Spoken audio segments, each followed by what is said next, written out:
Dhaamsa toltuu dhihaadhaa beekumsa horattu. Assalaamu ala rasulillah. Hordoftoota keenya sababa neetworkii fi teknikaatiif oggulama sagantaa keenya jalqabnee murre dhiifama isin gaafannaa. Sagantaa keenya amma tolee natti fakkaataa mee sagalee naafannaati. Sagantaa Ustaaz Ahmedin Jebel wajjin qabanneeti dhihaannaa mee sagalee naafannaa.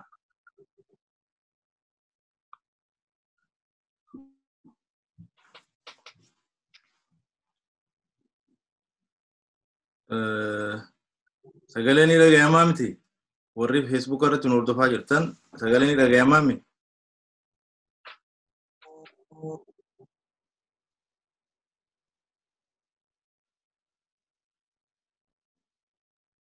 Waa sagaleen dhagayamaa jira jechuudha.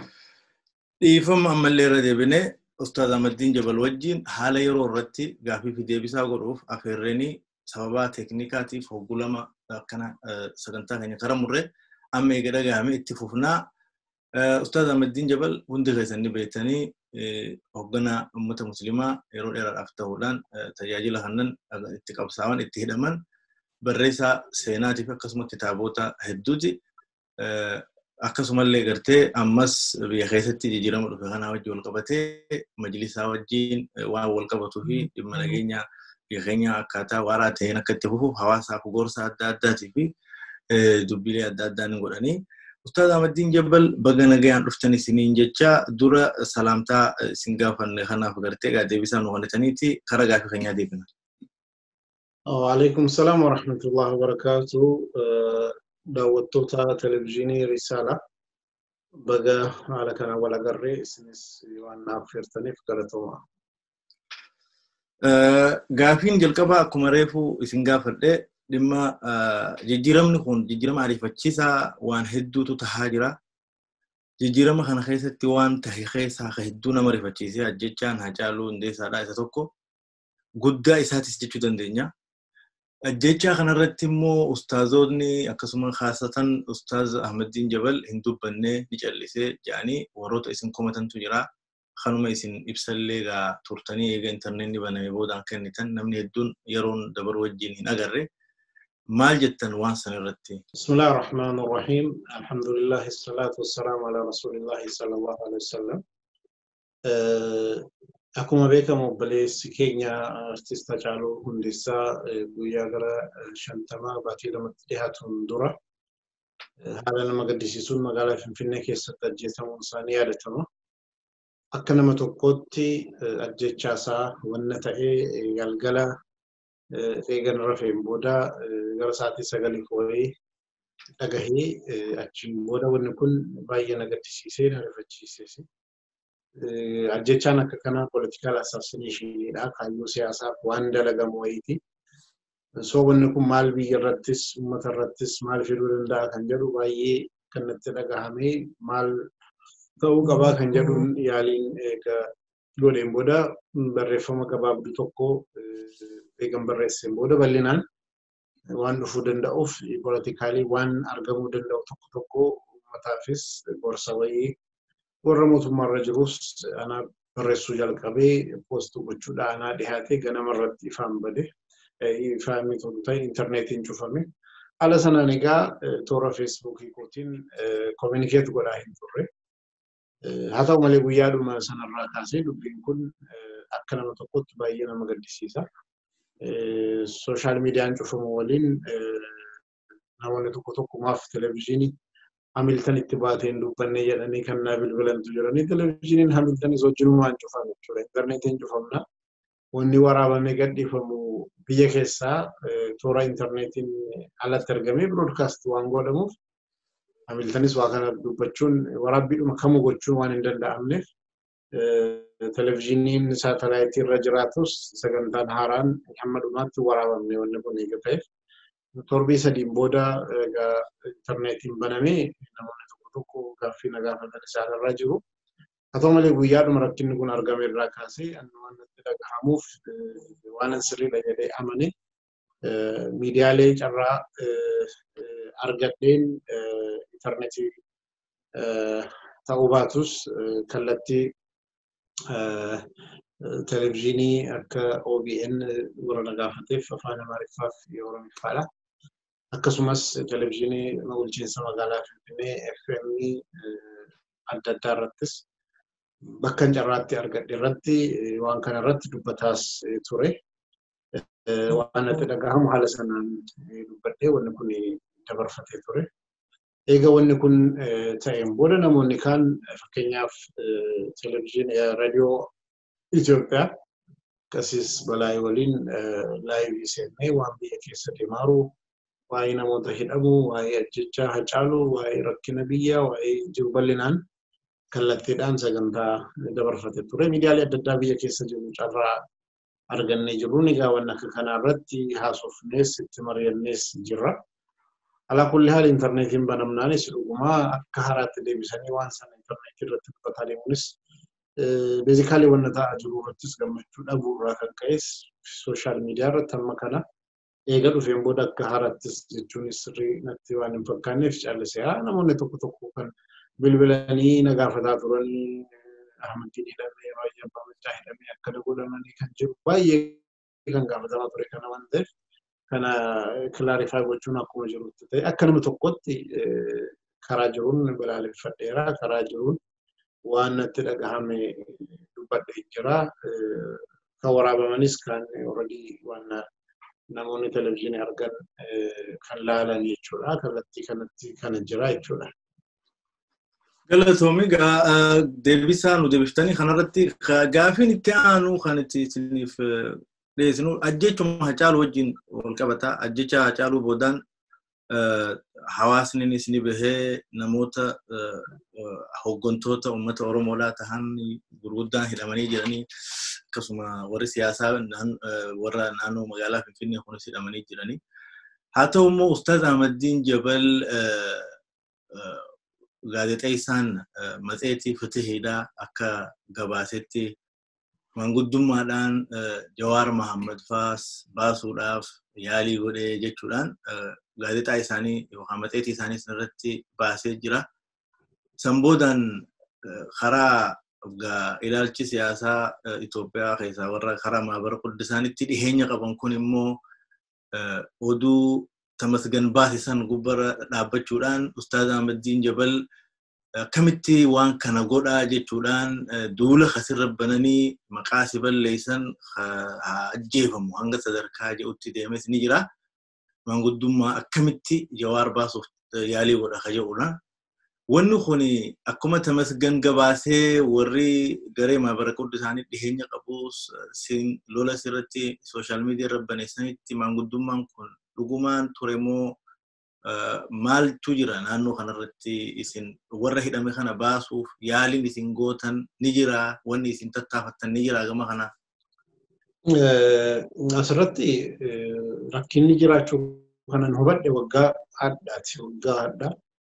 Naannoodhuma yeroo kanarratti ilaalcha siyaasaatiin wal qabatee wanna miidiyaa irratti wal criticize godhan akkuma jirutti ta'e practically potential threat rakkinni guddaa waan uumuu danda'u garaagarummaan jira kan jedhu bal'inaan waan dhageenya jirruuf namoota muraasaa waliin muummicha ministeeraa Dr. Abiyyis Jawaaris bakka jiranutti wanna kana namoota kaanii waliinis rakkinoota jedhamu sarkilii gabaabduudhaan laaluun barbaachisaadha.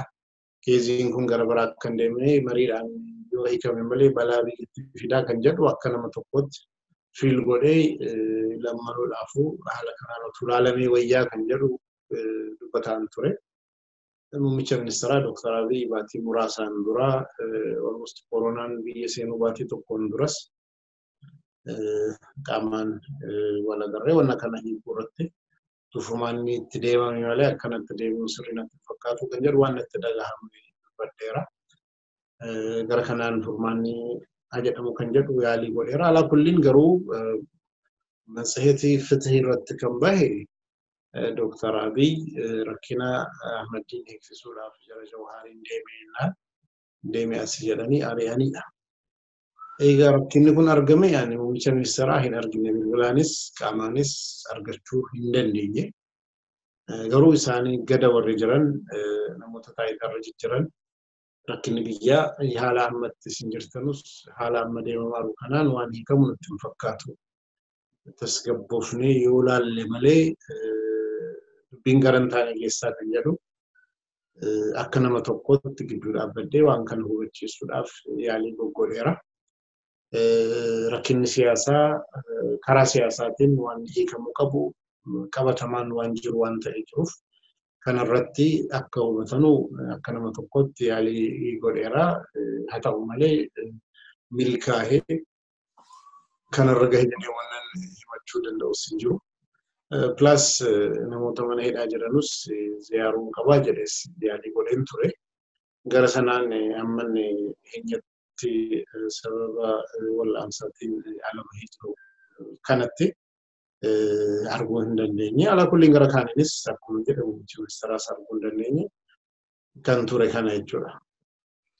Galatoomigaa mana hidhaatti warroota hidhamee gaafachuudhaaf yaaliin isin gootan akka jiru nuuf himtee ammoo gara social media kanarratti Ustaaz Ahmedin Jebel faadhaa fi ustaazota biraatis Jawaar Muhammad faan qottan ulaalaa jedhanii itti erganii dhaquu didanii jee warra isinirratti odeysuutu jira, warra gama kanaan haala kanaan gabaasaa jirutu jira.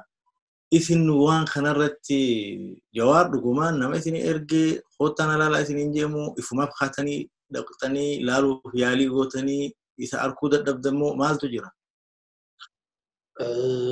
Namatti jette ani ergasiin dhageenye waamichas kanatti arge hin jiru. Ana ofumarraa rakkina jiran kana ergasiis rakkinni bakka kanatu hin gahin karaa nagaatiin otoo hiikamu kan jedhu rakkina kana hiikuu keessattis mariidhaan solve akka godhamu waan natti dhagahamaa ture akka nama tokko waan yaalaa ture irraa kan ka'een arguun qabaadha malee waamichis natti hin dhufne dideenis amman dhagaharaa kanaaf lachanuu kana jechuudha. Gaariidha.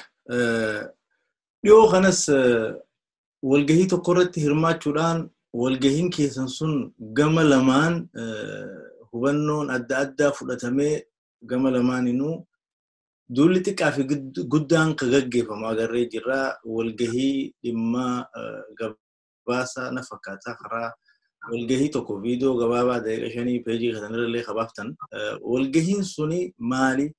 Walgahii sanirratti wanni isin dubbattan maali warra gama dhiheenya maabara qulli isaanii qaban kana biratti Ahmedin Jebel ummata kiristaanaa kadhume firrifanne Ahmedin Jebel akkana jedhanii isinirratti kaduulantu jira gamana. Gama kana ammoo Ahmedin Jebel hawaasuma dhumetti qoba laate malee mootummaan warra ajjeesaman warra gartee humna nageenyaatiin biyyattiitiin ajjeefaman kana akka hin ajjeefamuu qabne faa hin balaaleeffanne naannoo tokkotti qoba laatee naannoo kanatti waan akkanaa ta'e jedhee dubbataa jedhanii gama lamarraa duulli oowwaan deemaa ture. Ka gama kanaa Ahmedin Jebel dhiiga keenyaaf hin dubbatu. Gaafa mootaa muslima jedhee lolee muslimtoota gartee hiriira akka baay'aame gaafa namni keenya ajjeefame immoo haa qoratamu maal jedhanii gama ammoo naannoo tokko qoba laatee siin jedhanii mee walgahii san gabaabsiitii maal ture haasoonni kan keetilleen maal irratti xiyyeeffachaa ture waan kana gama lamaaniifuu haalatti adda bahuu danda'utti odoo nu ibsite feena. Namni afaan Amaaraa sirriitti dhagahuu danda'u wannan dubbadde ifaan ifa miidiyaa hedduu waraabee jira. Garuu waltajjiin sun akkamitti dhufeerraa haa jalqabnu. An akka nama tokkotti warri muslima haa ta'u sabaan Oromoo haa ta'u Amaara haa ta'u namni nagaa abbaan barbaade haa ajjeesu ajjeefamuun nama nagaa har'as balaaleffatamuu qaba kaleessas balaaleffanneerraa boris hin balaaleffanne. Eenyuun haa dalagu eenyu dalagi kan jedhu ilaallee eenyummaa warra dalage ilaallee yoo dubbachuu ta'e gareedhaaf dhaabbachuudha malee dhugaadhaaf dhaabbachuu hin ta'u jechuudha.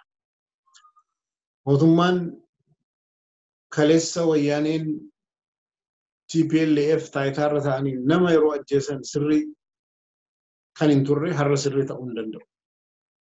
Abbaan barbaade Dr. Abiyyi deeggare abbaan barbaade warra morman deeggaree gareen tokko kan ofii dhoksuudhaaf yookaan harka irra qabuudhaaf yaalii goonaan dhugaadhaa dhaabbachuun hafa jechuudha. Akka nama muslima tokkootti bor fedhii rabbiitiin jannatan seenaa jedhee nama karoorfatu tokkotti ana kan irra caalaa na yaachisu muummichi ministeeraa maal yaadu warri morman maal yaadu ebaluu maalii kan jedhu otoo hin ta'in wannan dubbataaru wannan hojjetaaru dhugaadha moo dhugaa miti sirriidha moo sirrii miti kan jedhurra dhaabbadhe tan deema. Kun immoo namoonni haala adda addaatiin mufachiisuu danda'a har'as boris mufachiisuu danda'a.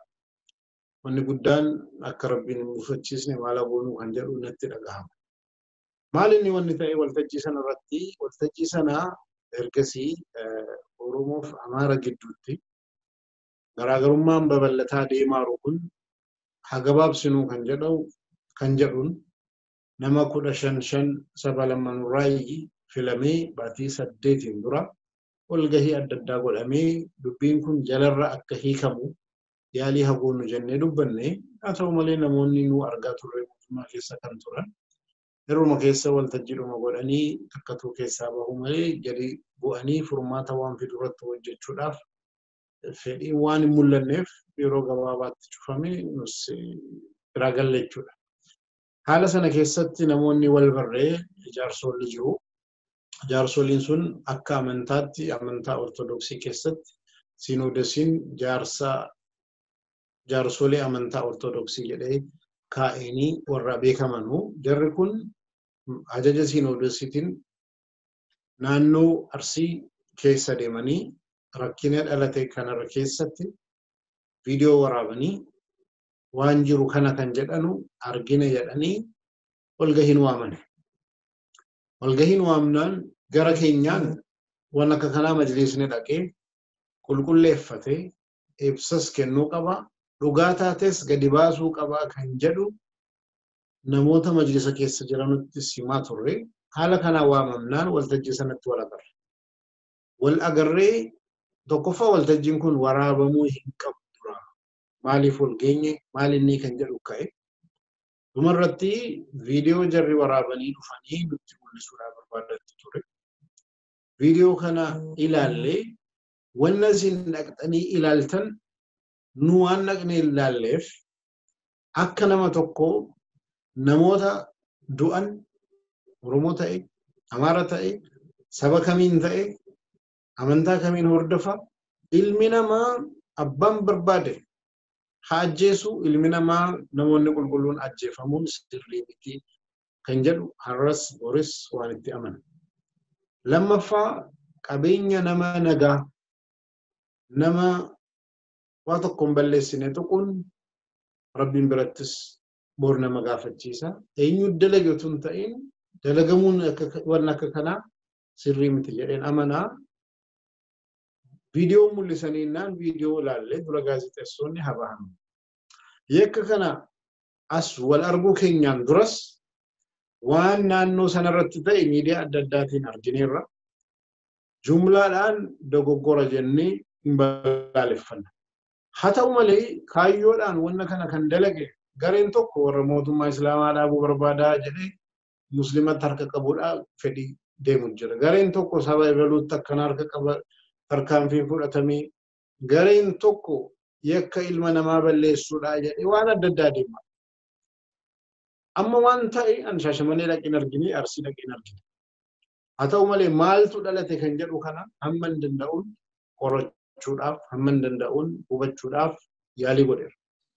Garuu warri viidiyoodhaan dhaqanii waraabanii dhufan kana waan akka jiraa hin hubanneef waan isin jettan isin duukaa hin jennu. Akka nama tokkootti akka muslimaatti garuu kaayyoo kanaaf dalagame waan jedhu isin duukaa jechuu bannus badiin bade kun sirrii miti kan jedhu balaaleffachuu qabna. Lammaffaa wanni akka kanaa biyya keenya keessatti taateen hedduun argamee jira. Taateewwan argaman kun mootummaan waa biraa dubbata, uummanni waa biraa dubbata, warri morman waa biraa dubbatu yoo akkana ta'e eenyuun amanna. Kanaafuu maal inni giddu galatti waan itti amanamu riipoortii qopheessuudhaaf dhaabni bilisa ta'e waan kana qoratee haqiiqaan jiru kana kan jedhu dhaabbachuu qabaa kan jedhu dubbate. Ummata kaan biratti maaf kana jettaa? Yoo dhugaadhaan deemame dhugaa kan qulqulleessee gabbaasu garee wayii hadhaabbatu jechuun yoo sadaatame waa dhokfamu wayii jiramu maalii kan jedhu sammuu namatti gaaffii dhufuu danda'a. Yakka kana amantaadhaan akka jedhame yoo dalagame sabaan yoo dalagame kaayyoon isaa kana jedhamee wanni irra gahamu dhugaa ta'e yoo argame kaayyoo sun sanaaf deemuun dogoggora jennee kaayyoo sana irratti dhaabbannee dubbanna malee kaayyoo kamuufuyyuu wanni akka kanaa dalagamuun utuma kaayyoo sana baruu baannes namni nagaa ajjeefamuun balaaleffachuu qabna. Lammaffaa haasaan dubbadhe irratti namoota kaan kan Arsenaalinni akka ajjechaa Hacaaluu Hundeessaa irratti utuu wanni isaan baramin namoonni tokko tokko gabbahanii ebaluutu ajjeese kanaaf ajjeese jedhanii guyyaadhuma sanarraa taatee kana kallattii adda addaatiin ibsuuni anaaf sirrii miti. Maaliif yookiin utuun ajjeefamin namni odeeffannoo qabaate yoo wanna kana beekuu danda'e yoo jiraate malee kaan tilmaama shakkiidha. Shakkii kana qabadhee anis akkan dubbadhu namoonni eegan anaaf sirrii miti. Akkuma kana Hacaaluu ajjeesamuudhaan boodas taateen sanaan wal qabatee argames shakkiif tilmaama qabnuun eebaluu dubbee jira jedhanii dubbachuun kunis sirrii miti. Kanarraa kan ka'e haa qulqulleeffamu jedheera.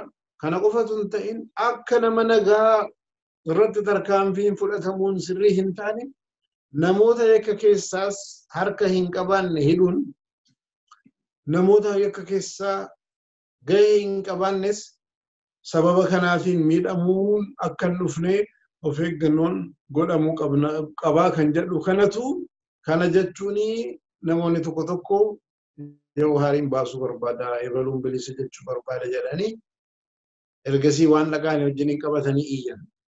Namoonni tokko tokko immoo akkuma ati jette kanaanis har'a dhagahe maaf waa'ee Shaashamannee qofa kaasaa waa'ee Arsii maa kaasaa. Amma waltajjiin qophaa'ee namoonni dhaqanii dhufan waa'ee naannoo kanaa waan ta'eef waa'ee naannoo kanaa dubbanne malee anaaf Arsii ta'ee Jimmaa ta'ee Ameerikaa ta'ee eessattuu ta'ee badiin argamnaan badiidha jennee dubbachuun bakka ilaallee naannoo isaa ilaallee taanaani nu garee wayitiif dhaabbanne malee dhugaadhaaf waan hin dhaabbanne haala kanatti ilaalamuunsaa sirrii miti jedhee kan fudha.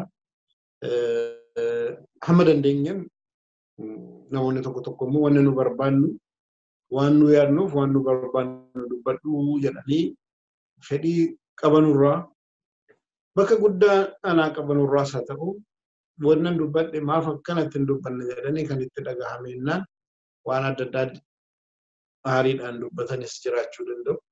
Alaa kulliin an Ahmedin Jebel malee jaraamiti waanan hubadhe waanan arge waan na amansiiseen dubbadha. Wanni na amansiise sun nama biraa amansiisuu dhabuu danda'a. An waan itti amaneef maaliifan kana dubbadhe maalirra dhaabbadheen kana dubbadhe maaliif waan jarri barbaadan hin dubbanne kana hunda namni tokko illee maaf akkana dubbatte jedhee bilbilaan illee na gaafate bareedaa ture. Namni tokko utuu nan gaafatin garuu garantaanetti warra kan gaafatanus gaafachuu baatanus kaayyoodhaaf waan deemanuuf waan barbaadan jechuun jira wannuma silumaa sababa barbaadataa waan turaniif gara kanaan immoo maaliif akkana jette sababni isaa maaliif akkana jette maalirraa kaatee jedhee namni tokko utuu nan gaafatin waan barbaade kana taasa'uun egaa rabbiin waa hunda argaa jira. Kanaaf balaa jiru kana keessa hundatti ajandaa waa'ee nama dhuunfaa fudhatan maaf akkana ta'e jedhee ajandaa godhachuun sirrii miti. Kanaan bira kan jiru. Gaafuma ammaa kanaa wajjin wal qabatee deebisaa keessanirraayis wal qabatee waan akka gaarii adda bahuu qabu jedhanii yaadu. Walga'iin sun dhimma naannoo karaa Shaashamannee fi Arsii Lixaatti waan gabaasaa fi waan achitti argame isiniif gabaasuuf koreen dhaqee dhufe isin waamee dheetan. Koreen suni isin waamee hoggaa dheetan gabaasa waa'ee Shaashamannee waan isinii dhiyeesseef maqaa Shaashamannee illee achitti ka'uu danda'e Arsii Lixaa sababaasan ka'uu danda'e jettee jirta.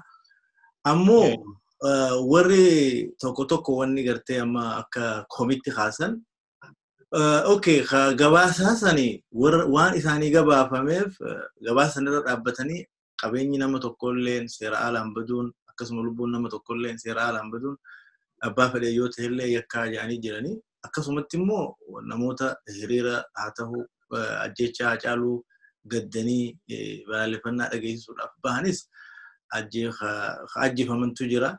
Sanis akkasumatti sagalee wal fakkaataadhaan in balaaleffanne isin jaanii ammas kanuma wajjin wal qabatee akkuma isin jettan isin bakka sanitti ummata muslimaa wajjin ajjeechaa san warra wal qabsiisaa jiru saboota wajjin warra wal qabsiisaa jiru irraa deebisaa akka jirtan naaf himtan.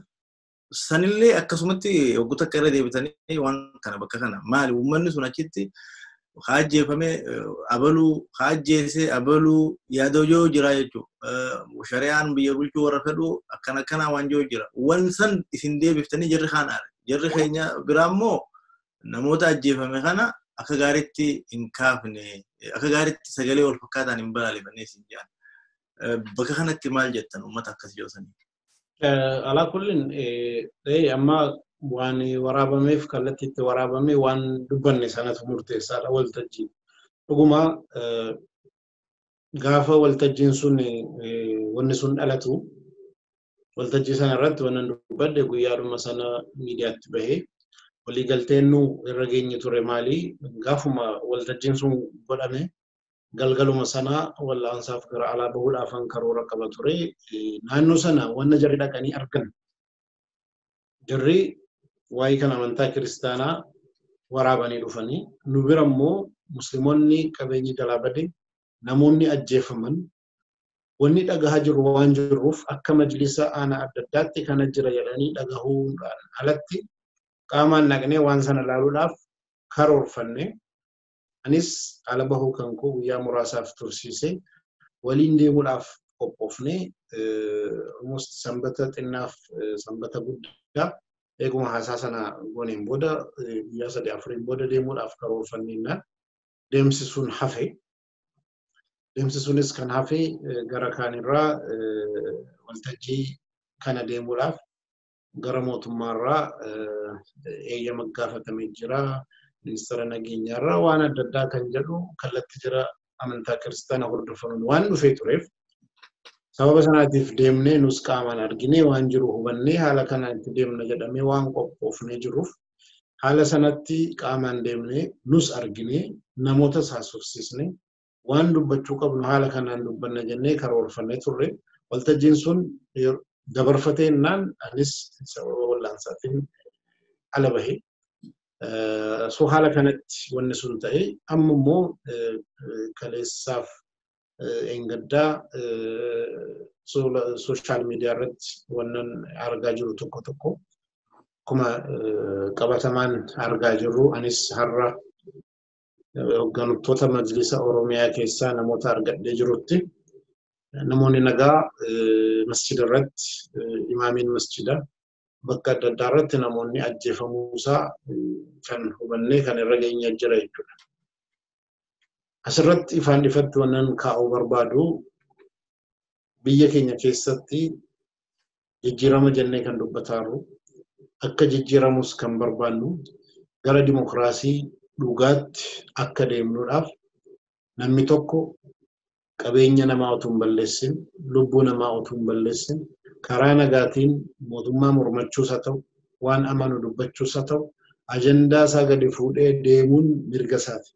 Sababa kanaaf hidhamuu haa ta'u ajjeefamuu haa ta'u rukutamuu haa ta'u yoo qabatamaan mul'ate gara dimokiraasii deemaa jirraa kan jedhu gaaffii kana deemaa hin jirru kan jedhu deebii ta'a.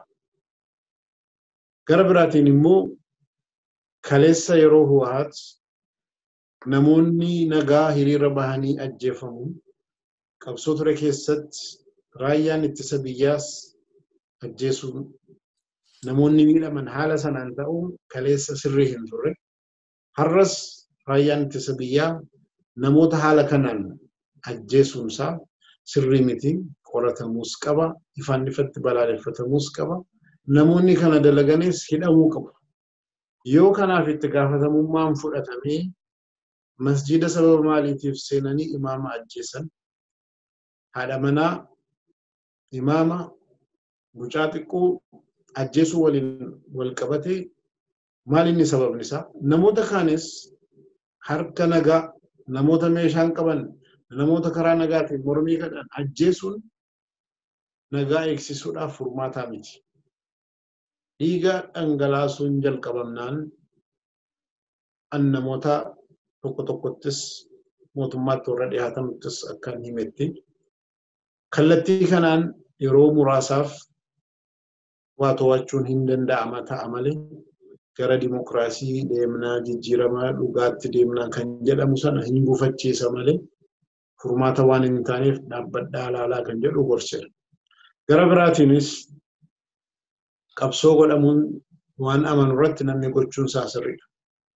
Asirratti kan jiru namoonni tokko tokko qabsoo kana keessatti kallattiidhaan maa hin seenne maa calleftanii dhaabbattanii ilaaltanidha. Asirratti namoota kanaan yaa obboleeyyan keenya qabsoo maqaa sabaatiin haa ta'u qabsoo maqaa siyaasaatiin haa ta'u waan itti amanetti wanna dhugaan jira jedhee amanutti makachuun yookaan keessa seenuun akka nama tokkoo rakkina qabaachuu dhabuu danda'a. Haa ta'u malee akka Ahmedin Jebelitti an mootummaa biras dhaabbachuun barbaadu. Miseensa dhaaba kamiyyuu ta'uun barbaadu. Furmaanni haa dhufu yoo danda'e rakkina irratti gidduu dhaabbadheen akka badiin hin dhufne walitti suphuudhaaf, walitti araarsuudhaaf, walitti hiikuudhaaf yaalii godha. Waan itti dhagahame immoo waan itti amane kun kanaa jedheetan balaaleffadha. Asirratti warri mootummaa keessa jiran namoonni tokko tokkos warri mormitoota keessa jiranus nu bira dhaabbadhu kan jedhu kun anaaf sirrii natti hin fakkaatu.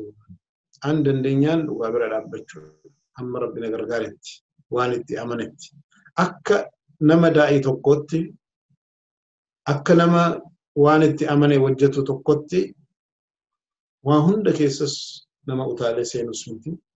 Wannan hojjedhu keessatti rabbitti gammadamu hin gammadu kan jedhus dhaabbadhee ilaaluun barbaada.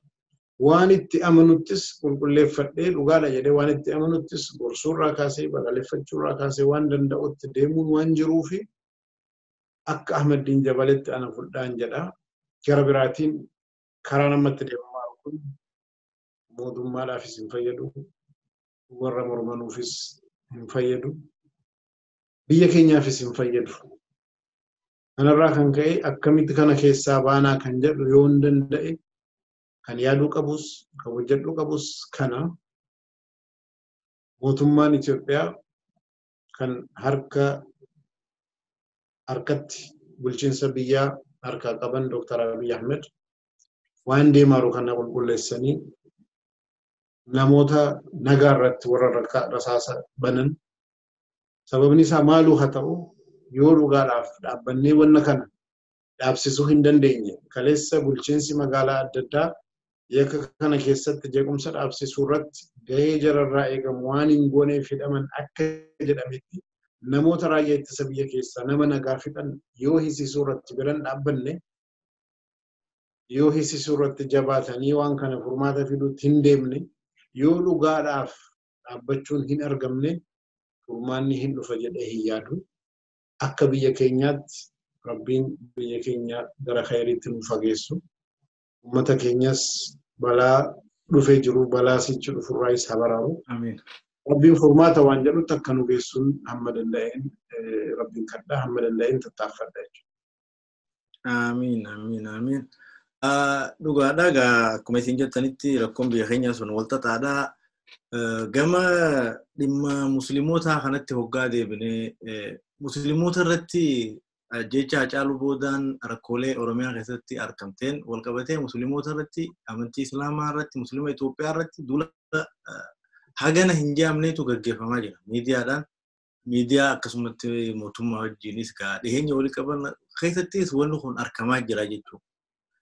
Uummanni biraa amantii isaaniitiif jecha waan tahes waan hin taane irrattis gad bahanii ummata muslimaatii fi amantii islaamaa irratti hoggaa olola hedduu kana oofan maqaa balleessii kana oofan dhimma qoratamee hin mirkanaa'iniin hoggaa amantii Islaamaatii fi Musliimoota Itoophiyaa maqaa balleessan Ustaaz Ahmedin Jebel faan Musliimoota kanaaf qabsaa'anii miti maaliif waan kana yoo ololoota akkanatti uummata Musliima irratti deemu kana mataa isaallee dabalatee Ustaaz Ahmedin Jebel irratti fi naannoo adda addaa waan argamu kana irratti waan deemu majlisa irraa sumaa dhagahan jirru yoo majlisni callise Ustaaz Ahmedin Jebel faan warri koree keenyaa kuyyoo maa callisaa warra jiru jira kana irratti maal deebisan qaysa Ayyee bareeda. Dhuguma akka argaa jirrutti biyya keenya keessatti miidiyaalee keessattuu miidiyaa afaan Amaariffaatiin dabarfatan hedduu jaraa garee to'ate jira. Garee miidiyaa kana to'atee uummata sabaaf sablammii adda addaa keessattuu immoo amantaa kiristaanaa qaban olala adda addaatiin rifachiisuudhaan kakaasuudhaan kallattii adda addaatiin ummata musliimarratti akka shakkii godhatuuf ummanni qabatamaan akka waan jarri jedhanuun dhaabbatee faallaa kanaa deemu yaaliin godhama. Yaaliin godhame kun waan amma argameen waan walidhatu miti. Naannoo Sumaaleetti abdii illee beeta kiristaanaa yeroo gubsiisu wanni amantaachi keessa hin jiru siyaasa caasaa mootummaa keessa waan jiru. Haa ta'u malee Islaamaa jedhanii hiisiisanii biyya kakaasuudhaaf yaalii godhan.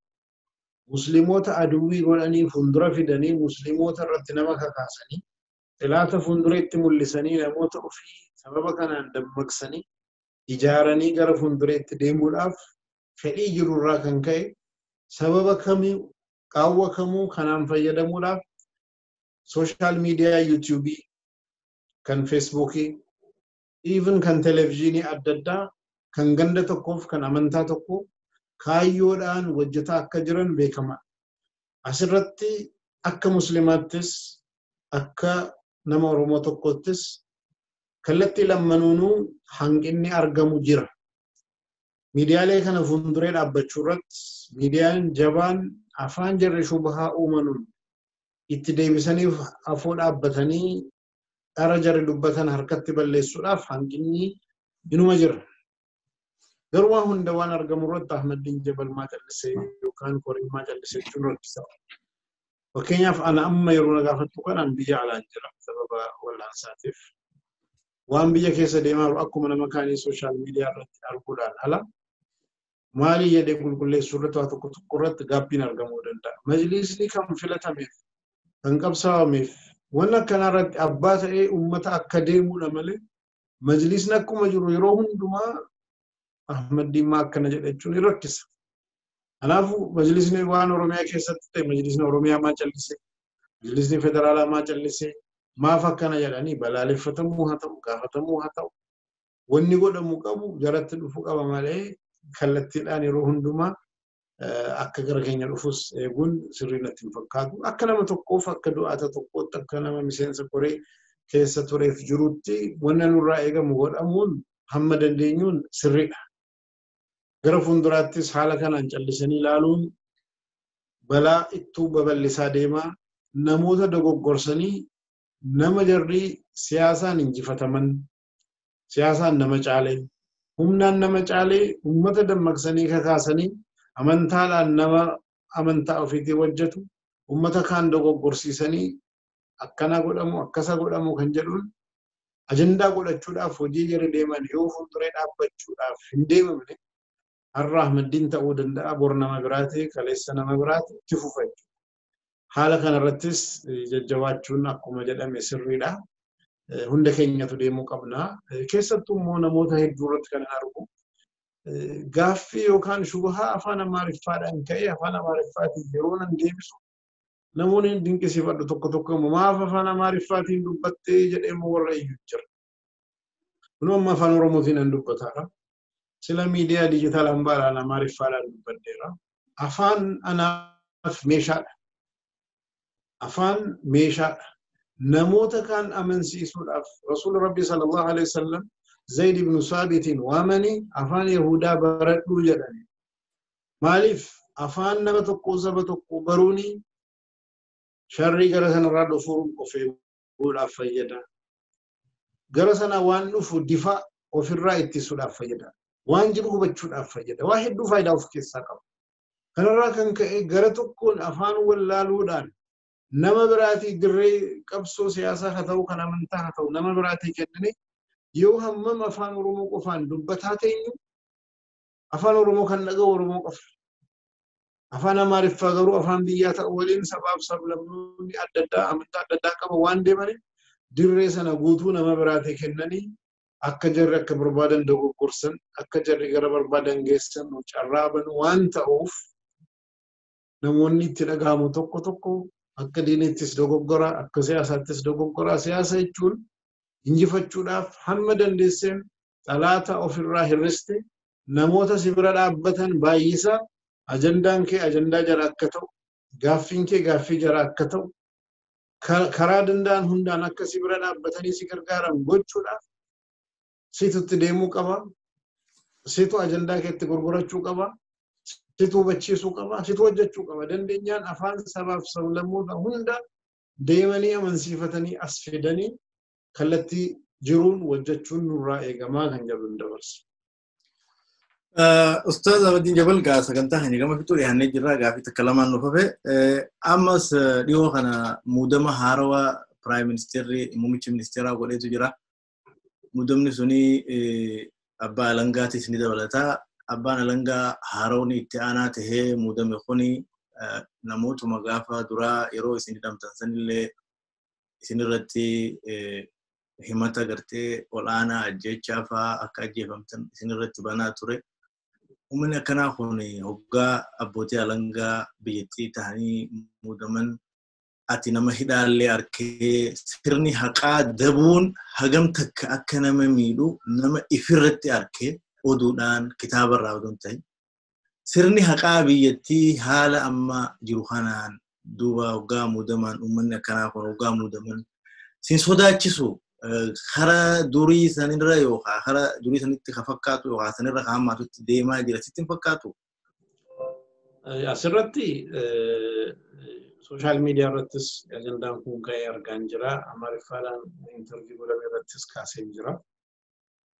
Itti aanaa abbaa alangaa namni godhame kun himanneen irratti banamee gara dhumaa irratti dhufee waltajjii irratti akka jedha namoonni ajjechaan hamurtaa'u kan jedhu dubbateera. An sana yaadannee murtiin jabaan hamurteeffamu jedhee dhadhacha irratti dubbachuusaa na yaadadha. Kun dogoggora muudamuu qofatu hin ta'in ergasiis kaaseera. Fakkeenyaaf Birhaanuu Wandimmaageen kan jedhamu nama meeqa himatatti banuu irratti nama meeqa heesisuu irratti gahee kan qabu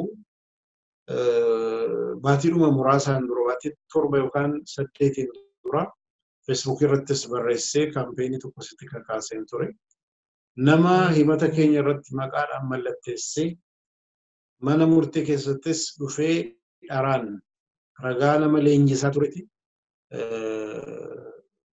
Waa'ee haqaa irratti nama leenjisuun oduun abbaa alangaa federaalaa Facebook jaraa irratti arginaan wanni kun sirrii miti akkamitti akkana ta'a nama silaa hidhamuu qabu akkamitti akkana godhamaa jedhee yeroo sana barreessees ajandaa kana kaaseera. Ammas ta'u namoonni badii akka kana qaban ifaan ifatti dandeenyaan hidhamuu qabu.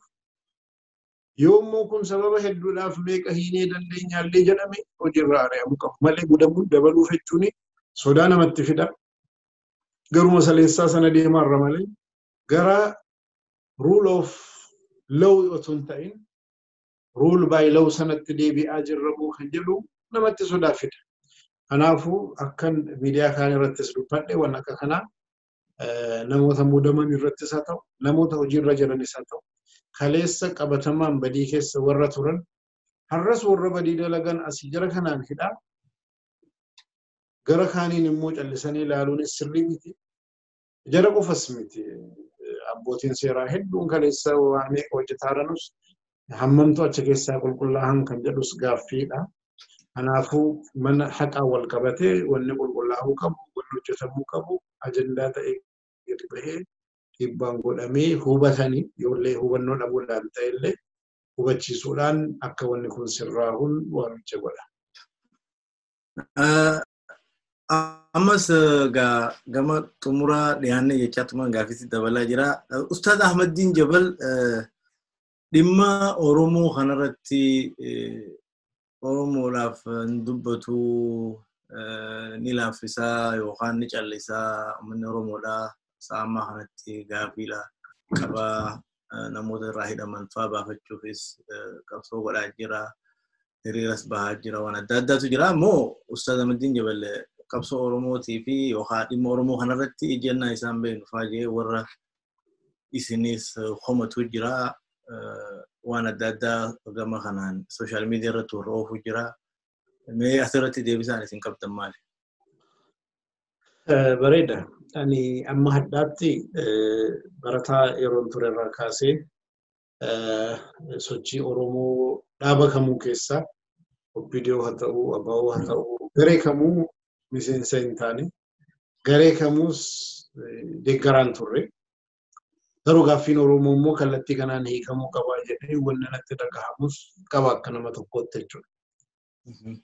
Kun akkuma jirutti ta'ee akka deemsaatti biyya kana keessatti rakkinoonni gurguddaan lama biyya kana fuulduratti geessuudhaaf yookaan immoo diiguudhaafis balaa uumuudhaafis kan danda'an rakkinoota gurguddaa lamatu jiru jedhetan hubadha.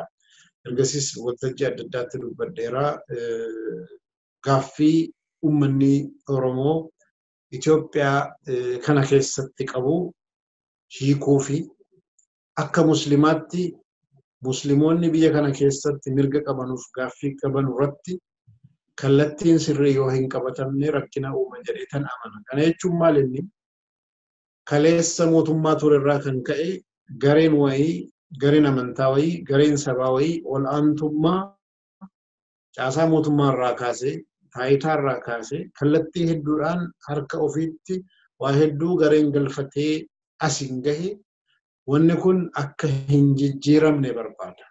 Akkuma ol aantummaan jara itti fufu garee barbaadutu jira. Gara biraatiin immoo walqixxummaa dimokiraasii wanni jedhaman kun haasaa irra dabarfatanii lafarra gadi bu'anii hojiirra akka oolan hojjechuun kana hojiidhaan dhugoomsuun yoo hin danda'amne namoonni mirgi keenya sarbame jedhan walqixxummaa hin arganne jedhan gaaffiin keenya hin deebifamne gareen jedhaman keessattuu immoo sababa hedduudhaaf uummanni babal'aa biyya kana keessatti ta'an lamaan uummanni Oromoo fi uummanni Muslimaa kanarratti furmaanni dhufuu yoo hin dandeenye biyya kana rakkina keessa buusaa jedhetan amana. Sanarraa kan ka'e garee kamtuu kallattii kamiin hiikamaa kan jedhu keessatti an har'as ifaan ifatti kanan godhu paartii Dr. Abiy hooggananuu kaase kaleessa gaafa OPDO tures har'a gaafa biltsiginnaa ta'es warra mormitoota ABOs jedhi kaanis jedhi an akka nama tokkootti amma dhaabbadhee dubbadhee kana jedhee lafa kaa'ee fixuu baadhus paartii kamuun keessaa miseensa ta'ee deemus haa ta'u deeggaraa ta'ee jalas deemuu haa ta'u duukaa deemus haa ta'u ittiin amanu. Kana jechuun gaaffii uummata Oromoo ittiin amanu jechuu miti.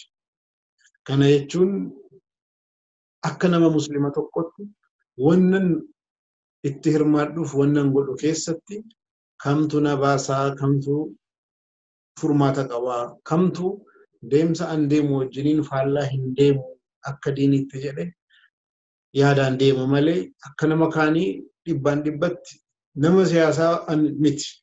Siyaasa keessa seenuudhaaf hin murtooffanne sadarkaa sanarraas hin jiru. Gaafan siyaasa keessa seenuudhaaf murteeffadhee deeme gaaffii muslima Itoophiyaa haa ta'u gaaffii Oromoo haa ta'u gaaffii haqaa biyya kanaas haa ta'u biyya kana jijjiiruu keessattis asirratti kana jira jedhee ajandaa godhadhee abbaatti ta'ee ifaan ifatti bahee biyyi kun dimokiraasii dhugaatti jijjiirama dhugaatti gara kanatti kan deemtu karaa kanaan jedhee ajandaa godhadhee itti qabsaahee itti nama waammadhee deemuu fedhiin akka kana amma haddaatti ani hin qabu. Waan hin qabneef sababa adda addaatiif namoonni maal hubannaa qabu akkuma Jaankiis Khaan namni jedhamu jaarraa 13ffaa keessatti sochii biyya muslimaa hedduu kan fixe Baagdaadiin kana nama kuma hedduu kan fixe waa meeqa godhe maal jedhe man laysa ma'anaa fahuwa diddanaa jedhe namni nu duukaa hin dhaabbanne faallaa keenyaa jedhe boodas Joorji Buusis dhufee kanumatti gareen adda addaa tokko tokko qabsoo keenya keessatti waamicha keenya keessatti deemsa keenya keessatti waan nu barbaannu irratti yoo argamne ati faallaadha jedhanii yoo nama shakkuun yookaan nama komachuun dhufee namni tokko mormuudhaafis deeggaruudhaafis waan itti amanuun deemuudhaafis mirgas qaba mirga isaa sana yoo kabajni dimokiraasii jedhanii wanni dubbatan hin deemsisu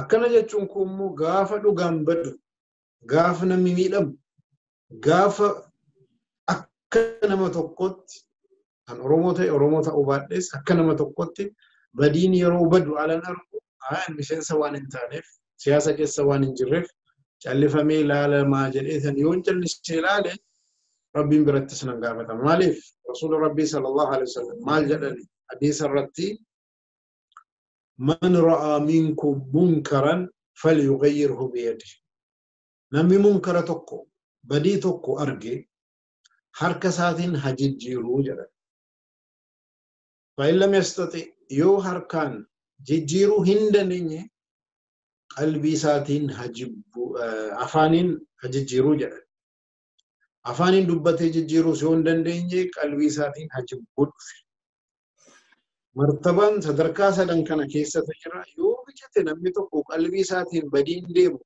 ركيني دفو كن كان جديو تغمدي ديمي ربي ولدو تا حتى أمالي غافين ما في deebifamne jedheetan maan dubbanne taana gaaffii Oromoo qofaa miti gaaffii Musliimaas deebi'uu qaba gaaffii saba kaanis deebi'uu qaba ittiin amana garuu warra siyaasaa hoogganaa paartii ta'anii akka deeman sana bakka sanatti si arginaa jennaan an bakka sana dhaabbadhe akka nama siyaasa tokkotti deemuudhaaf murtee sana waan hin qabneef sana jechuun ammatti na rakkisaa lammaffaa akka nama du'aata tokkotti akka nama qabsoo diiniitiin beekamu tokkotti achi utuma hin dhaabbadhe isinuu fayyadaa kunis ilaalamuu qaba al tokko tokko maaliif kallattiin nu kennamee jiru beekamaadha namoonni hoogganaa aalima ta'an sheekota ta'an waltajjii adda addaa irratti nama diinii ta'anii namni beekaman yoo dhaqanii gara sana dhaabbatanii qabsoodhuma sana irratti maaltu fidaa namni kan jedhu otoo ilaalanii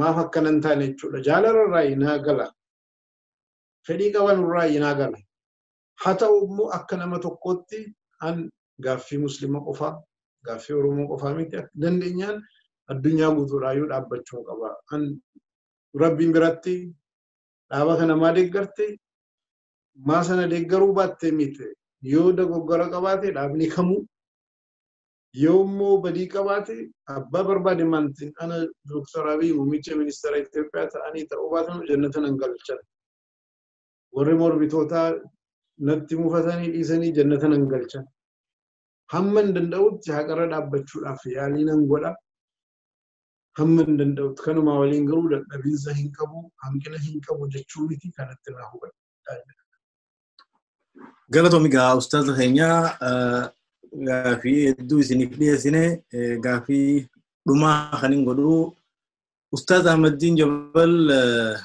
kitaabota seenaadhaatis nuuf barreessaa ture kitaabota amantii fi akkasuma kitaabota tokko tokko nuuf barreessaa ture ustaaz Ahmedin Jebel amma maalirra jira kitaaba irraa namoo hojiin isaaniidha taas deemtu maal fakkaatti kana odoo nuuf ibsitanii rakkinni kan ta'e tokko kana amma namoonni maal yaadu gaafa rakkina majlisni waa taanaan kottu Ahmedin asitti waa taanaan kottu jedha eddee hundatti na waamaa deebistee maan barreessineen haaya akkamittan barreessan barreessuudhaaf gattaa'ee dubbisee qophaa'ee yeroo argadhee ajandaa akkanarraa of baasee kitaaba seenaa sana barreessuudhaaf kitaaba 300 dubbisee isa duraati amma kitaaba 3 haalli dubbisan jira yeroo jiru keessatti bakka hundattuu gaafa mormiis Ahmedin maa calliste gaafa majlisaas maa fakkana taate gaafa diinis maa taate baankii islaamaa birattis anuma waamamaa idduma hundattuu akkana jedhama